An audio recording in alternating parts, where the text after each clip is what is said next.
오늘 우리에게 내주신 하나님의 귀하신 말씀은 신약성경 고린도후서 5장 11절에서 21절의 말씀 교독하도록 하시겠습니다.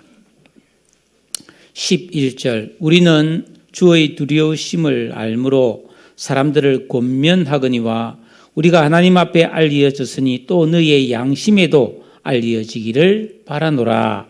우리가 다시 우리에게 자천하는 것이 아니요 오직 우리로 말미암아 자랑할 기회를 너희에게 주어 마음으로 하지 않고 외모로 자랑하는 자들에게 대답하게 하려 하는 것이라.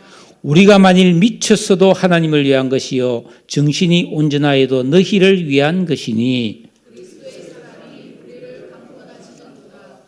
우리가 생각하건대 한 사람이 모든 사람을 대신하여 죽었은즉 모든 사람이 죽은 것이라. 그가 모든 사람을 대신하여 죽으심은 살아있는 자들로 하여금 다시는 그들 자신을 위하여 살지 않고 오직 그들을 대신하여 죽었다가 다시 살아나신 이를 위하여 살게 하려 함이라. 그러므로 우리가 이제부터는 어떤 사람도 육신을 따라 알지 아니하노라. 비록 우리가 그리스도도 육신을 따라 알았으나 이제부터는 그같이 알지 아니하노라. 그런즉 누구든지 그리스도 안에 있으면 새로운 피조물이라. 이전 것은 지나갔으니 보라 새 것이 되었도다.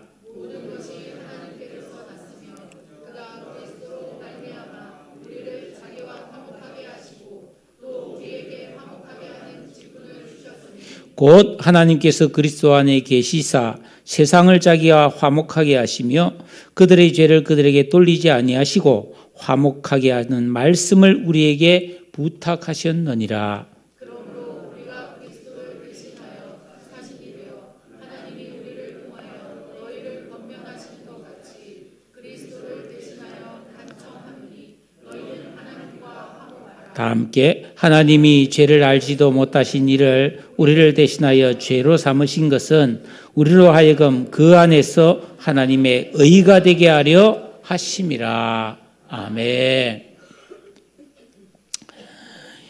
2012년 런던에서 올림픽이 열렸는데 그 체조 부문에서 우리나라 사람으로서는 최초로 도마에서 금메달을 딴 양학선 선수라고 있습니다. 키가 157인가 정도밖에 안 됩니다.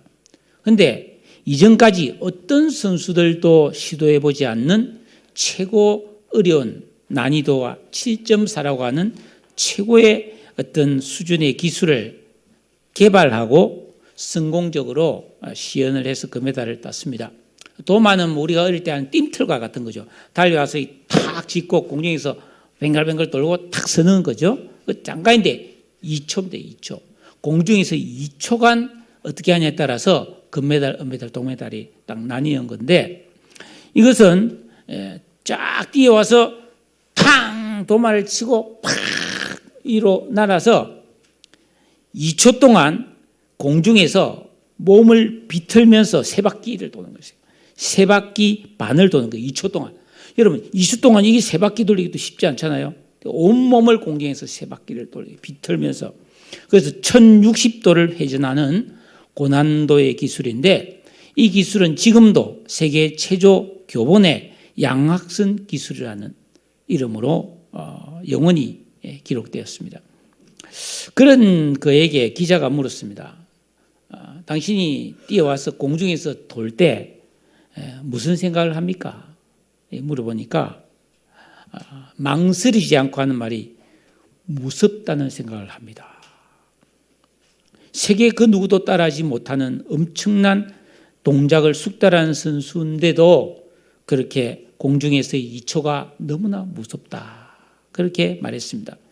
이 사람은 금메달을 딴 이후에도 계속해서 아시안 게임 그리고 세계 선수권 대회에서 금메달을 땄는데 그는 항상 집에서나 혹은 잠을 잘 때나 밥을 먹을 때나 항상 그 생각을 하는 도마 생각을 하는데 자기는 그 도마를 향해 달려가는 걸 상상만 해도 늘 식은땀이 흐른다.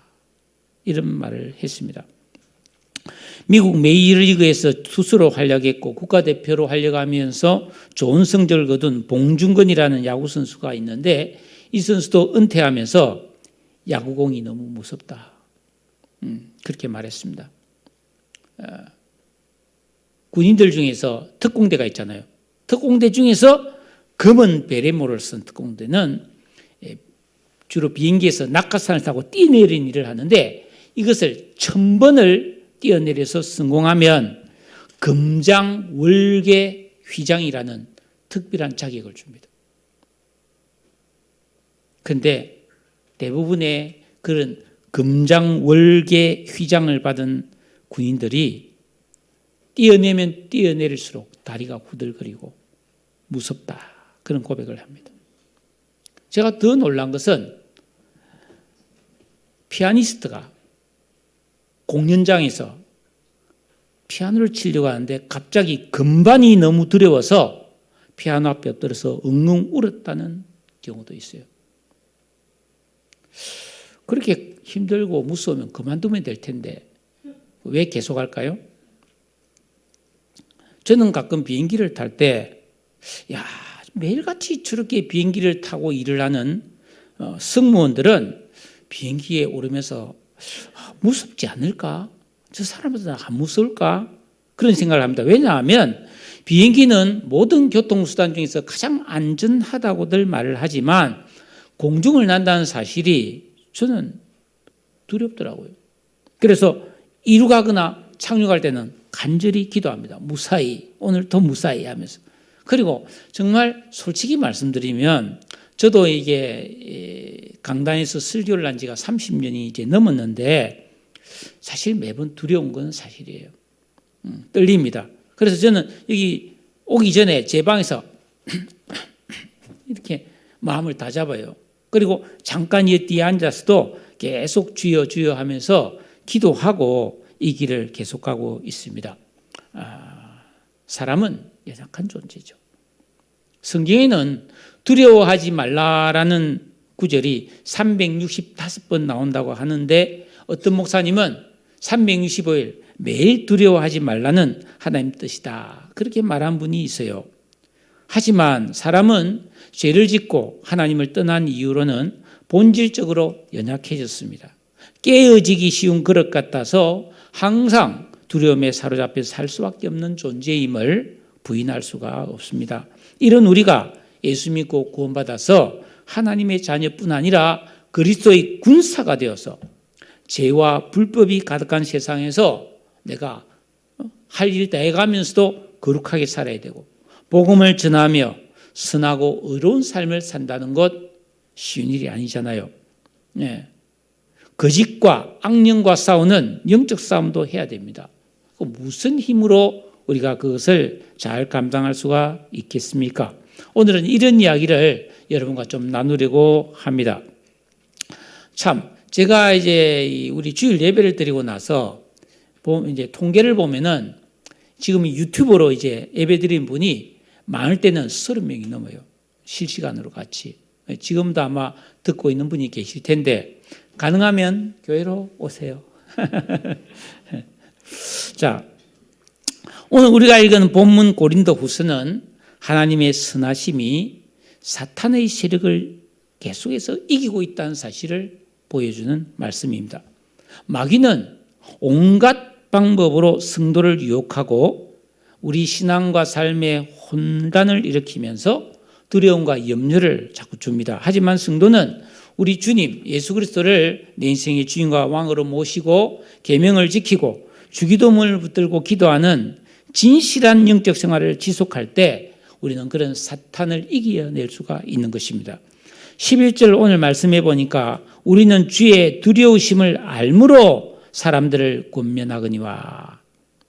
하나님을 경외하는 성도는 하나님께 대한 거룩한 두려움을 가진 사람이에요. 이 두려움은 공포가 아니라 어려움, 너무나 사랑하고 공경하기 때문에 조심하는 마음을 말하죠.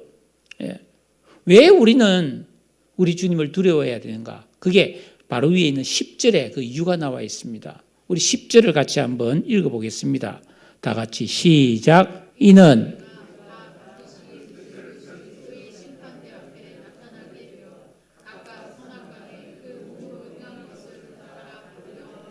그렇죠. 우리가 뭐 히브리서도 보면 한 번 죽는 것은 사람에게 정해져 있지만 이후에는 심판이 있다 그러잖아요. 여기 보면 우리는 반드시 심판대 앞에 한 번은 서야 된단 말이에요. 하나님 앞에. 그래서 각각 선악간에 내 몸으로 행한 것을 받는 거예요. 생각으로 마음으로 한 거로 판단받는 게 아니라 내 몸으로 실제로 행동한 것에 따라서 우리는 심판을 받는다라는 것입니다. 여러분, 심판받는다는 것은 두렵지 않습니까? 만약에 이 시간에 다음 주일에 여러분 차례차례 한 명씩 나와서 믿음을 고백하고 점수 매기겠습니다 이러면 그거 얼마나 두려운 일이겠어요? 근데 우리가 하나님 앞에 가서 심판받는다, 이 보통 힘든 일이 아니다 말입니다. 그렇기 때문에 여러분, 우리 인생은 지금 내가 좀 편하게 요행으로 잘 살고 꾀를 부리며 그럭저럭 사는 것으로 끝나는 것이 아니라는 거예요. 성도는 반드시 멀리 죽음 건너편에 있는 예수 그리스도의 심판대와 천국의 상급까지를 항상 염두에 두고 살아야 합니다. 바울은 삼층천을 직접 보고 온 사람이기 때문에 죄와 불법, 신앙의 나태함이 가져올 결과에 대한 두려움을 가지고 우리 성도들에게 지금 애타게 권면하고 있는 거예요. 이거는 겁주는 게 아니라 진실입니다. 진실. 바울은 왜 이런 말을 할 수밖에 없었느냐?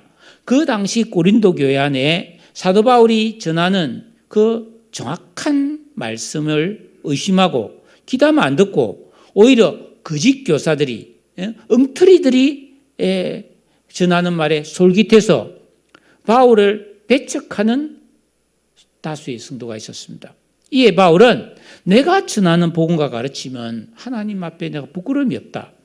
너무나 진실한 가르침이다. 그러므로 너희가 양심을 가지고 들으면 다 깨달아질 것이다. 그렇게 말하고 있는 거죠. 그렇습니다. 여러분, 우리가 예수 믿고 구원을 받았다 할지라도 우리 마음이 정확한 하나님 말씀을 받아들여서 새 사람의 의식을 만들어가는 그런 신앙생활을 안 하면은 진리와 참된 복음보다는 자신의 욕심과 유익에 더 끌리게 마련입니다. 어린아이가 그렇잖아요. 여러분, 어린아이가 초등학교 들어가고 중학교, 고등학교 다닐 때 열심히 공부를 하고 기도를 하고 정말 독서를 하고 이러면 얼마나 좋은 사람이 될 수 있잖아요.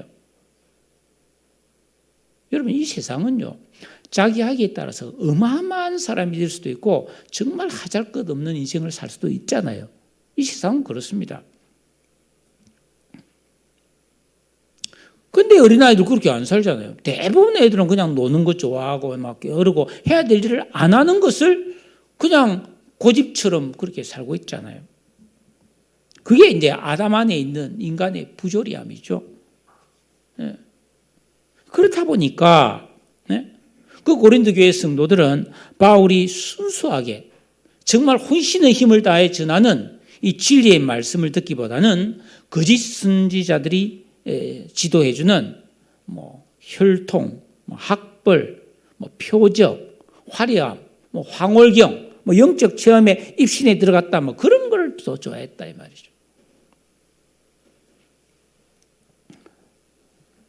그리고 13절에 보면 만일 우리가 미쳤어도 하나님을 위한 거고 만일 정신이 온전하여도 너희를 위한 것이다 라는 말을 하는데 이 말은 그 당시 이 거짓 교사들은 바울을 미쳤다고 조롱했어요. 왜? 바울이 난 예수님 만났다고 말해요. 십자가를 돌아가신 부활하신 예수님을 나는 만났다. 나 삼층청 다녀왔어. 사람은 죽어도 끝이 아니야. 다시 부활해. 오직 사람은 예수 그리스도의 십자가의 은혜로만 구원을 받아 하는 이런 가르침에 대해서 제정신 아니다. 죽으면 끝이지 죽은 사람이 다시 육신을 입고 다시 부활한다? 그래서 영원히 산다? 이거 말도 안 된다는 거예요. 예수님이 구름 타고 이 땅에 다시 오신다? 무슨 공상과학 영화에나 나온 이야기.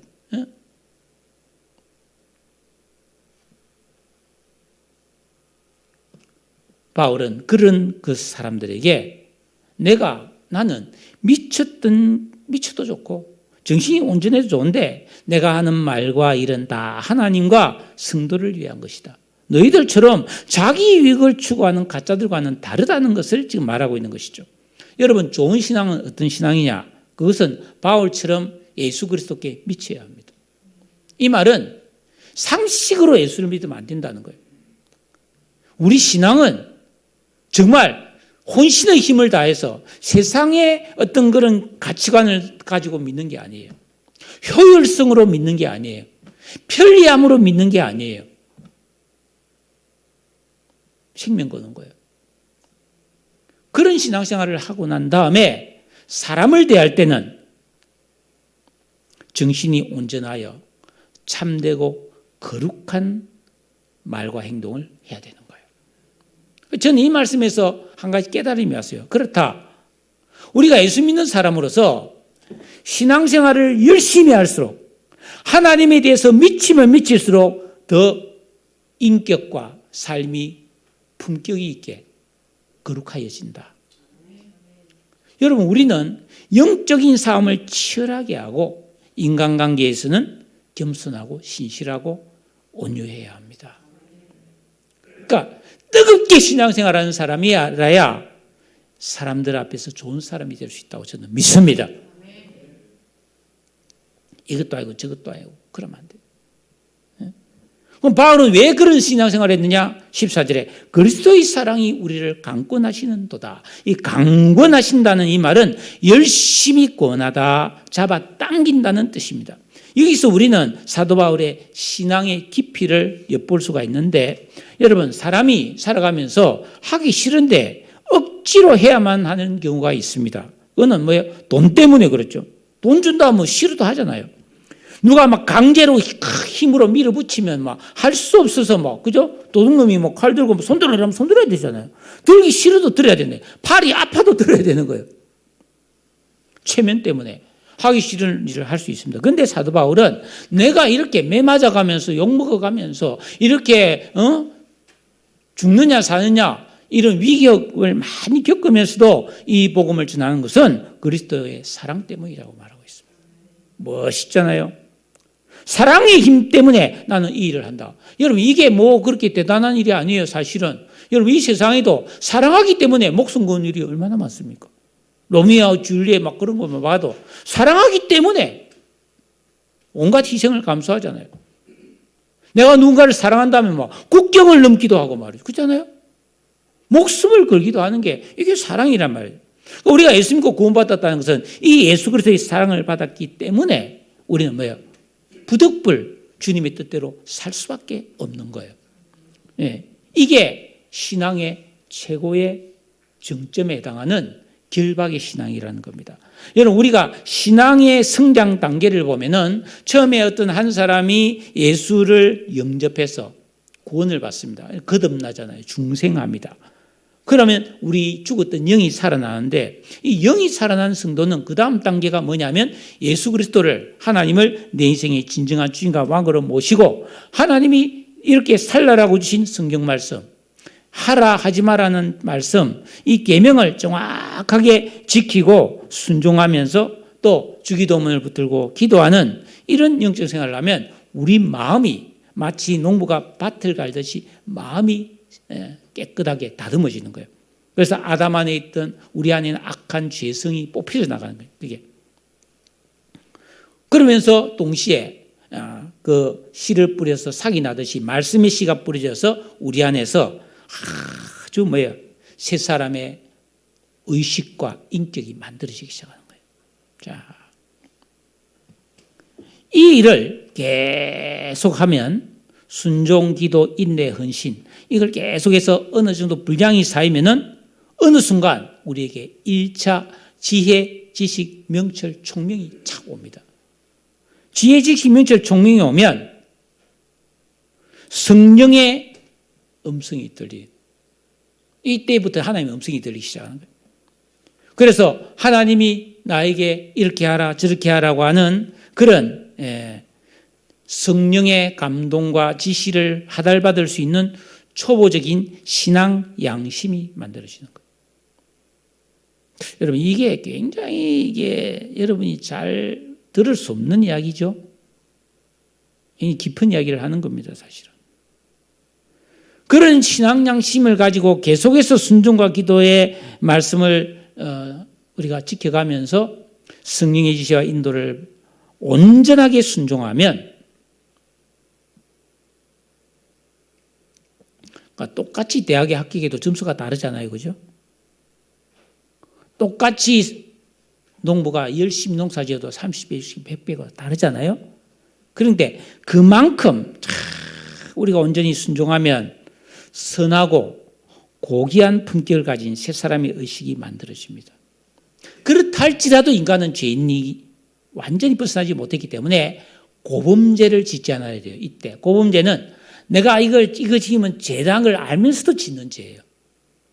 그런 죄를 짓지 않고 계속 순종해 가면은 드디어 하나님과 하나됨이 되는 연합을 이루는 영적 결박 신앙이 만들어지는데, 이 영적 결박 신앙은 어떤 상황이 와도 내 자의대로 살지 않고 말씀과 성령이 나를 이끌어가는 대로만 사는 이런 믿음의 1차 정상에 서게 됩니다. 사도행전 20장 22절에 보면 사도 바울이 보라 이제 나는 성령에 매여 예루살렘으로 가는데 거기서 내가 무슨 일을 당할는지 알지 못하노라. 사도 바울은 그 예루살렘에 가면 체포되고 많은 사람이 당신 가면 죽는다 가지 마라 하는데도 나는 뭐예요? 성령에 매여서 간다. 하나님이 나를 결박해서 끌고 가기 때문에 나는 알지만 안 갈 수 없다 이런 뜻입니다. 그러니까 여러분 우리는 그렇잖아요. 하기 싫으면 안 하잖아요. 그런데 우리는 하나님의 뜻이라면 험한 산도 나는 괜찮소 바다 끝이라도 나는 괜찮소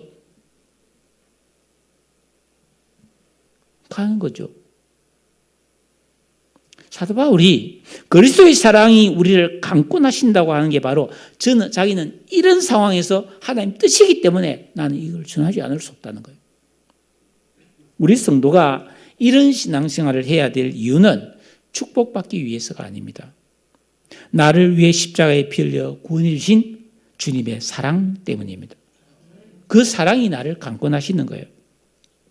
그래서 복음성에 오직 주의 사랑에 매여 내 영 기뻐 노래합니다. 이 길이 우리를 부르신 하나님의 뜻임을 믿으시기 바랍니다. 그러면서 사도 바울은 그리스도의 사랑에 대해서 이야기하죠. 15절에 그가 모든 사람을 대신하여 죽으시면 살아있는 자들로 하여금 다시는 그들 자신을 위하여 살지 않고 오직 그들을 대신하여 죽었다가 다시 살아나신 이를 위해 살게 하려 함이라. 이거는 갈라디아 2장 20절에 내가 그리스도와 함께 십자가에 못 박히었나니 이제는 내가 산 것이 아니요 오직 내 안에 그리스도께서 사신 것이다. 내가 이제 사는 것은 나를 사랑하사 나를 위하여 자기 몸을 버리신 하나님의 아들을 믿는 믿음 안에서 사는 거라는 말씀이 있었잖아요. 그러니까 예수 믿고 구원받은 사람은 자기를 위해 살면 안 되고 하나님을 위해서 그분의 영광을 위해서 살아야 될 줄로 믿습니다. 아이고 어렵네요. 어떻게 그렇게 여러분 그런 생각하는 분 분명히 있을 겁니다. 저도 그런 생각 많이 했습니다. 그런데 이거는 당연한 거예요. 왜냐하면 여러분이 누군가를 사랑한다 하면은 그 사랑하는 사람과 같이 살면서 내 자신을 위해 살아야 됩니까? 상대방을 위해 살아야 됩니까? 당연히 사랑하는 사람을 위해서 사는 게 맞잖아요. 그게 왜냐하면 내 행복이니까. 여러분이 결혼을 했습니다. 남편을 위하고 아내를 위하고 자녀를 위해서 희생하는 거 당연한 거 아니에요?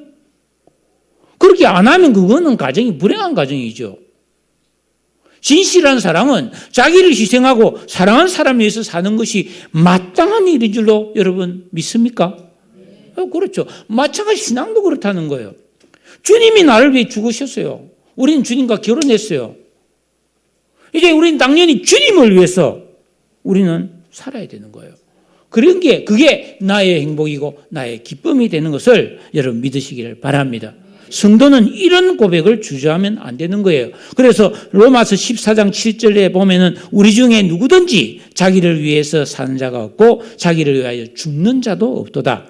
우리가 살아도 주를 위하여 살고 죽어도 주를 위하여 죽나니 그러므로 사나 죽으나 우리가 주의 것이다. 그런데 여기서 보면 우리 성도들 중에는 없고 이런 말씀이 있죠. 여러분 자기를 위해 사는 자가 없어야 되는 거예요. 성도 중에는. 자기만을 위해 죽어서도 안 된다는 거예요. 사나 죽으나 우리는 주님을 위해 살아야 된다는 것입니다. 그런데 만약에 예수 믿고 구원받았는데 끝까지 변하지 않고 일평생 자기 자신만을 위해서 살다가 그렇게 죽는 사람이 있다면 그 사람은 그리스도인이 아니거나 아니면 아주 철없는 초신자로 영적 어린아이가 되어서 그냥 끝나는 거나 똑같은 거죠. 마치 여러분 이 세상에도 심리학에 보면 성인 아이라는 그런 사람이 있어요. 나이가 들어서는 어른인데 정신연령은 어린아이인 거예요. 잘 삐지고 욕심 많고 고집 세고 남 배려할 줄 모르고 자기밖에 모르고 자기 욕심만 챙기고 그런 어린아이가 있단 말이죠. 그거는 본인도 불행이고 함께 사는 사람이 불행한 거죠. 그러니까 예수 믿는 우리가요, 그런 영적 어린아이에서 벗어나야지 하나님을 위해서 사는 사람이 될 때 진짜 자유와 행복과 풍성한 은혜를 누리게 될 줄로 믿습니다. 그러므로 16절에 우리가 이제부터는 어떤 사람도 육신을 따라 알지 아니하노라. 예. 이 구절을 현대인의 성경은 세상적인 관점이다 이런 말을 했습니다. 아마 고린도 교회 성도들은 뜨끔했을 거예요. 왜냐하면 이 고린도 교회 성도들은요, 예수 믿고 은사도 많이 받고 은혜도 많았고 똑똑하고 말씀도 많이 알았어요. 그렇지만 그들은 어떻게 살았느냐? 신분을 여전히 벗어나지 못했어요. 부자와 가난한 자, 학벌, 미모. 그래서 자기 스타일대로 우리는 바울이 좋아, 우리는 아볼로가 좋아, 우리는 베드로가 좋아. 그러면서 각자 판단하고 평가하고 분열하고 싸웠어요. 그게 세상적인 관점에 사로잡혀 산다는 거예요. 그러니까 옛사람의 의식을 못 버렸다 이 말이죠. 바울이 말하기를 그리스도도 우리가 육체대로 알았으나 이제부터는 그같이 알지 않으라. 바울도 여러분 회심하기 전에 예수님, 아이고 나사렛 출신, 아이고 갈릴리, 사람들하고 다니네, 끼리끼리 노는구만. 초라하고 교육받지 못한 위험 인물이라고 생각했고요. 무엇보다도 예수님이 십자가에 못 박혀 돌아가셨을 때 신명기 21장 23절에 나무에 달린 자는 하나님께 저주를 받았다. 그 저주를 우리를 대신하여 받은 건데 바울은 아이고 저 저주받은 인간 이렇게 생각했단 말이죠. 그런데 나중에 사도 바울이 부활하신 예수님을 만나고 나서는 그게 깨달아진 거예요. 저분이 저주받은 것, 저분이 가난하게 되고 저분이 무식한 사람처럼 저렇게 뽀짝것없이 된 것은 나 같은 죄인을 구원하기 위함이시구나. 그걸 깨닫고 나니까 주님을 사랑하지 않을 수가 없었다 이 말이에요.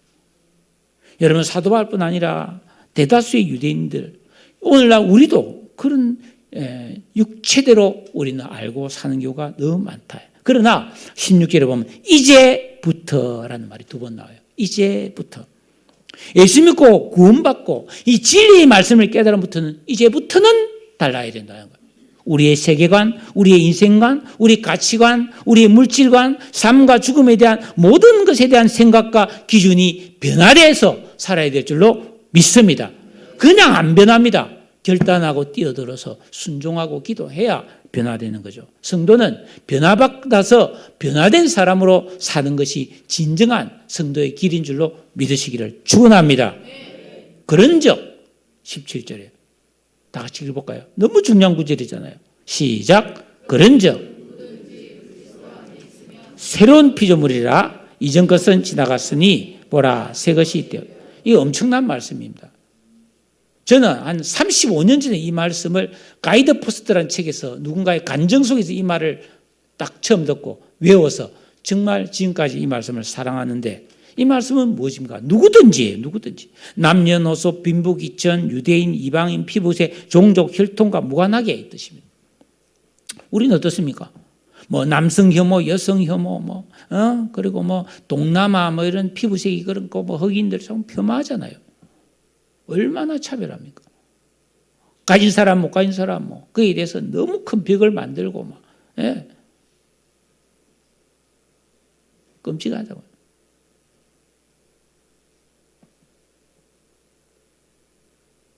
서울에 보면 좋은 아파트 있고 조금 임대 아파트 이러면 이 임대 아파트 사람들이 좋은 아파트 가는 길을 못 가도록 막는다.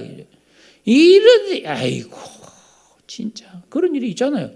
신문에 나서 이 논현동에도 말이지.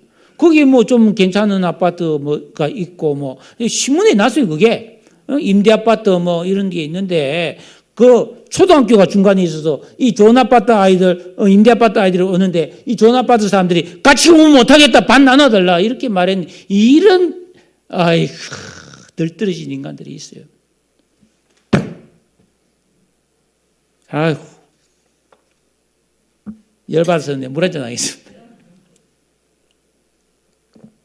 그런데 나에게는 그런 면이 없냐? 돌아봐야 돼. 근데 성경은 누구든지 그리스도 안에 있고 구원받아서 그리스도와 영적 연합을 이루면 새로운 피조물이다. 다 똑같이.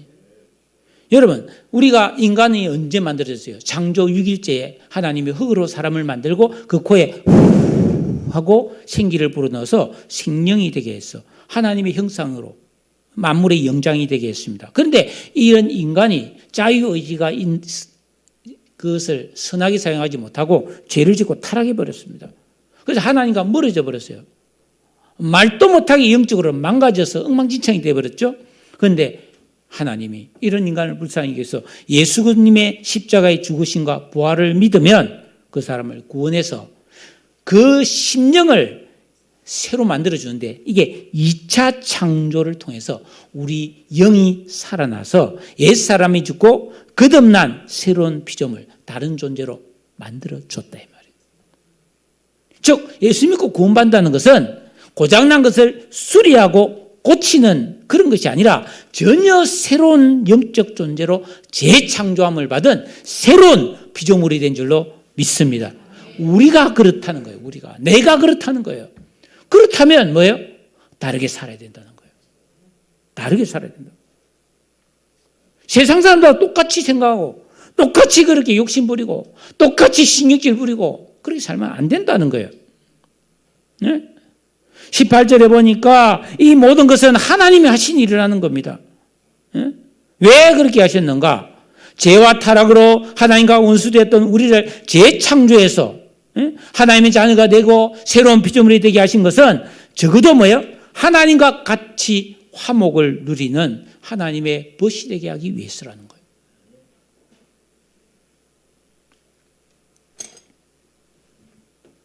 제가 우리 교회는 당연하지만 밖에 나가서도 목사님들을 만나서 같이 교제하고 특히 저는 목사들 중에서도 성경 연구를 많이 하는 목사를 좋아해요.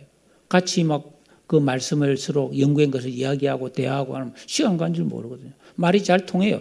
그러면 같이 밥을 먹어도 재미있고 차를 마셔도 재미있고 같이 산책을 해도 재미있고 여행을 가도 재미있는 거예요. 그런데 안 믿는 사람 어쩌다가 내 동창생들 안 믿는 동창생들 만나면 다 이제 은퇴도 하고 이랬어요. 돈 번 사람도 있고 못 번 사람도 있는데 더불어 술 먹고 이러단 말이에요. 대화가 허무하기 짝이 없는 대화들만 하는 거예요. 무슨 소리 하는지 난 모르겠어. 내색은 안 하지만. 여러분, 하나님이 우리를 죄에서 구원해서 우리를 새롭게 창조해서 새로운 피조물이 되게 하신 이유는 오늘 보니까 뭡니까? 우리를 자기와 화목하게 하시고 또 우리에게 화목하게 하는 직분을 주셨다고 말씀하고 있습니다. 19절 다 같이 읽어볼까요? 19절 시작. 곧 하나님께서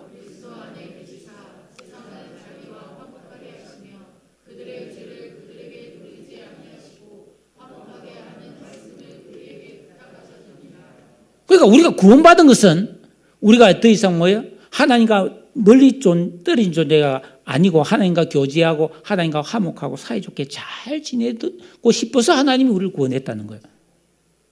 우리 하나님 친구가 되어야 되는 거예요. 그리고 하나님은 나뿐 아니라 이 세상에 믿지 않은 사람도 여전히 불러서 하나님과 화목하고 싶은 거예요. 그래서 우리에게 뭡니까? 화목하게 하는 말씀을 부탁했다는 거예요. 예수 믿으세요. 그럼 하나님과 화목하게 하고 또 복을 받고요. 천국 가족이 되고요. 하늘의 집을 받고요. 이렇게 말해줘야 된다는 거예요. 여러분, 교회 안에 여러 가지 직분이 있잖아요. 목사도 있고 장로, 권사, 집사, 교사, 선교사 각자 은사대로 맡은 직분이 다른데 여러분, 예수 믿고 구원받은 그리스도인이라면 예외 없이 모든 사람에게 하나님이 주신 공통된 직분이 하나 있어요. 그게 뭐냐? 화목하게 하는 직분이라는 거. 이거 잘못하면 여러분 어떻게 되는지 아세요? 직분을 잘 감당하지 못하게 되는 거예요. 어찌하든지 좋은 말을 해야 돼요. 화목하게 하는 사람이 돼야 돼요. 신경질 부리고 막 호통치고 막 야단치고 막 비판하고 그러면 안 돼요. 좀 잘못해도 기다려주고 기도해주고 이래야지.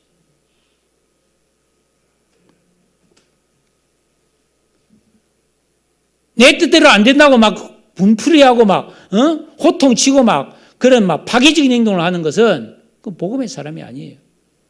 보세요. 성경이 우리 모든 그리스도인에게 화목하게 하는 직분을 주고 화목하게 하는 말씀을 부탁하셨느니라. 할렐루야. 여러분 보세요. 바울은 지금 이야기를 하기 위해서 11절에 뭐예요? 권면한다 그랬습니다. 14절에는 강권한다고 그랬어요. 20절에는 뭐라고 했어요? 강청한다고 되어 있어요. 이 너무 중요한 이야기거든요. 이 구원의 비밀을 깨달은 사람은 세상이 나를 미워해도 나는 사랑하겠소 이렇게 말하는 거예요.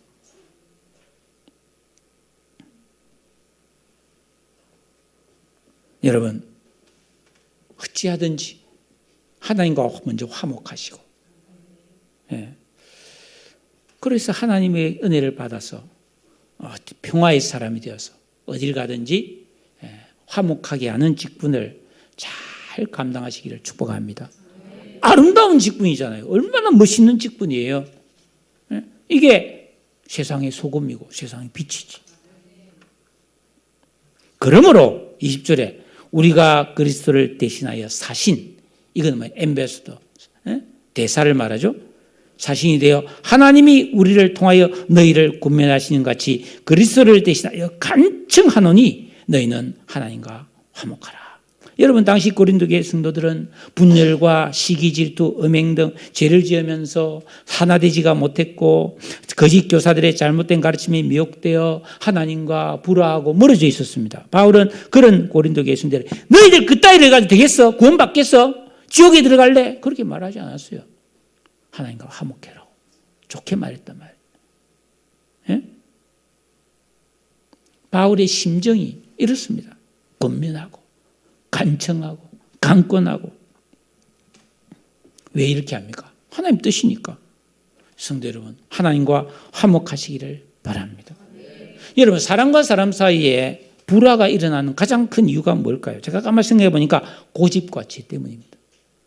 잘못된 것을 안 고치는 거예요. 자기 스타일을 안 바꾸는 거예요. 뭐 남자로 치면 가부장제인 거, 여자로 치면 바가지 긁는 거, 뭐 이런 거 안 바꾸는 거지. 그리고 죄를 지으면 불화합니다. 여러분, 하나님과 화목하려면 겸손과 순종의 삶을 살 때 가능해집니다. 여러분, 화목하면 뭐든지 다 잘해주고 싶은 마음 생기지 않나요? 제가 잘 지내는 목사님이 몇 명 있어요. 그 목사님 한 분은 자기 집이 저 소청도라고 연평도 옆에 있는 소청도예요. 어머니가 거기 있다더라고. 어떨 때 우럭 말린 거 이런 거 있잖아요. 그런 거 그냥 갖다 주고 막 그래요. 사이가 좋으니까 갖다 주는 거지. 그럼 나도 고마워서 내가 있는 것도 다 주고. 처갓집이 거금도, 전라도 꼭 넘어서 거금도에 있는 거예요. 시골에 이제 그 장인 장모님이 나이가 많으신 분이 계신데, 조그만 밭에 깨농사에서 그 깨털면 사이하고 딸무라고 보내주면 꼭 절반 가지고 갖다 주거든요. 마음이 곱잖아요. 그리고 그 노인네가 있잖아요. 그 바닷가에 자연산 유자나무, 그 이제 겨울에 유자를 몇 개 따가지고 거기에 썰어가지고 노인이 유자차를 담가오면 난 또 반을 갖다 줘요. 거금도 해풍 맞은 유자 이래가지고 요만한 한 병 가져와요. 얼마나 그 마음이 고맙습니까? 왜냐하면 사이가 좋으면 뭐든지 주고 싶고 다시 한 번 더 보고 싶고 만나고 싶고 잘해주고 싶잖아요. 하나님과 화목해 보세요. 우리가 주는 게 많을까요? 하나님께 받는 게 많을까요? 당연히 하나님께 받는 게 많지. 예? 그러나 여러분, 화목 그 자체가 너무 좋은 것이기 때문에 굳이 뭘 주고받지 않아도 충분히 행복할 줄로 믿습니다. 할렐루야. 마지막 21절. 하나님이 죄를 알지도 못하신 이를 우리를 대신하여 죄로 삼으신 것은 우리로 하여금 그 안에서 하나님의 의가 되게 하려 하심이라. 예수님은 영원전부터 하나님과 함께 연합하고 계셨기에 그분은 죄를 지을 시간도 없었어요. 죄를 알지도 못해요. 그런데 하나님이 그 예수님을 죄인처럼 십자가에 못 박아서 저주를 받고 죽게 하셨어요. 왜? 무슨 의도로? 우리를 의롭다 하기 위해서. 우리를 하나님과 화목하게 해서 하나님과 교제하여서 우리가 복을 받게 하기 위해서입니다. 그런데 이 고린도 교회에 침투한 거짓 교사들은 이 죄인을 의롭다 해주시는 이 하나님의 사랑, 이걸 믿고 여기에 감격해서 주를 위해서 믿음으로 살고 하나님과 정말 화평한 그런 삶을 사는 대신에 할례 받아라, 율법 지켜라, 외모를 꾸며라, 자기의 유익을 구해라, 이런 것을 자랑하고 강조했다는 거예요. 예. 그러니까 진리의 말씀을 복음을 깨달은 바울은 이 거짓말을 참을 수가 없어요. 왜? 그렇게 살면 인간은 다 망하는데, 하나님의 말씀대로 안 살면은 망하는데. 그래서 바울은 뭐예요? 생명 걸고 십자가와 부활을 강조하면서 강권하고 간청하고 권면했던 것이죠. 오늘 우리 성도들도 이 세상의 화려함과 서열과 명품과 풍요에 미혹되어 속아 살면 안 되는 거예요. 많이 가지고 영적으로 거지처럼 사는 것보다 적당히 그냥 새끼 밥 먹고 소박하게 살더라도 우리의 심령이 여러분 거룩해지는 게 훨씬 더 잘 되는 겁니다. 하나님의 의를 힘입어 내가 어렵게 된 존귀함과 거룩하게 살 수 있는 것을 소중하게 얘기해야 돼요. 그래서 우리는 적어도 아이고 나는 그래도 적어도 나는 거룩하게 사는 사람이야. 나는 계명 지키는 목사야. 이게 엄청난 자부심인 거예요. 눈에 보이는 헛상이 아니라 실상을 바라보며 사는 여러분 진짜 실속 있게 사는 여러분 되시기를 주의 이름으로 축복합니다. 지난주에 시흥시청으로부터 등기 우편이 하나 왔어요. 뭔가 건축가에서 탁 뜯어보니까 혹시 모를 사고에 대비해서 시흥시가 모든 교회 종탑을 안전점검을 하러 다닌다는 거예요. 내가 없는데 우리 옥상에 와서 그 건설가 직원하고 전문가가 와서 다 안전점검했는데 딱 열어보니까 우리 교회는 매우 우수 A 등급 이렇게 나왔어요. 여러분 지금 20년 넘었잖아요. 그런데 작년에 저 이제 십자가 불빛을 빨간색에서 초록색으로 내가 바꿨잖아요. 그때 이 종탑을 설치해 준 나이 많은 이제 80이 된 장로님이 있어요. 에덴 종탑에. 그 장로님 직접 왔어요. 자기 수첩 보니까 자기가 한 거라고 자기가 와보겠다고. 그 80, 그래가지고요. 딱 뭐 조사를 다 하고 딱 보강을 해놨거든요.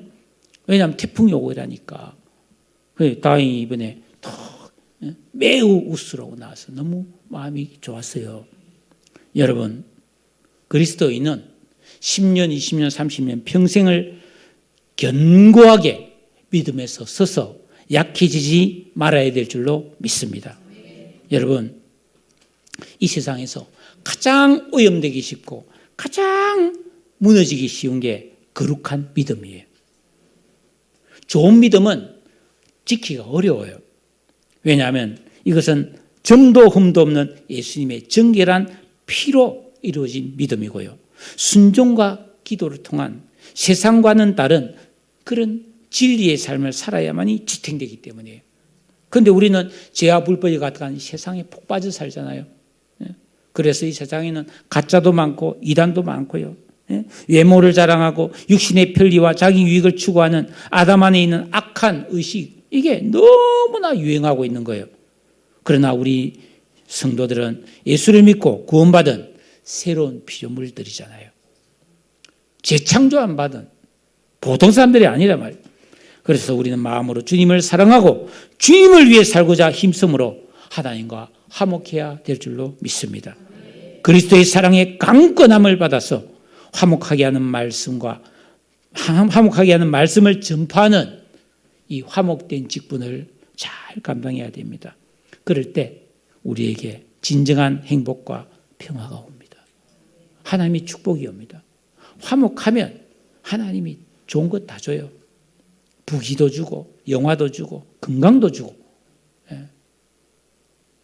여러분, 숨 떨어지는 그날까지 치매도 안 걸리고 눈도 안 어두워지고 성경이 나오잖아요. 진액이 청청하고 정신이 맑아서 또렷하고 이런 복도 다 주실 줄로 믿습니다. 그래서 우리 성도들은 다 여러분 한 사람도 치매 안 걸리기를 축복합니다. 제일 무서운 병이잖아요. 한 사람도 여러분 독한 병에 안 걸리고 건강하고 그래서 하나님과 화목하게 하는 직분을 잘 감당하는 그런 우리 모두가 되기를 권면하고 간권하고 간청합니다.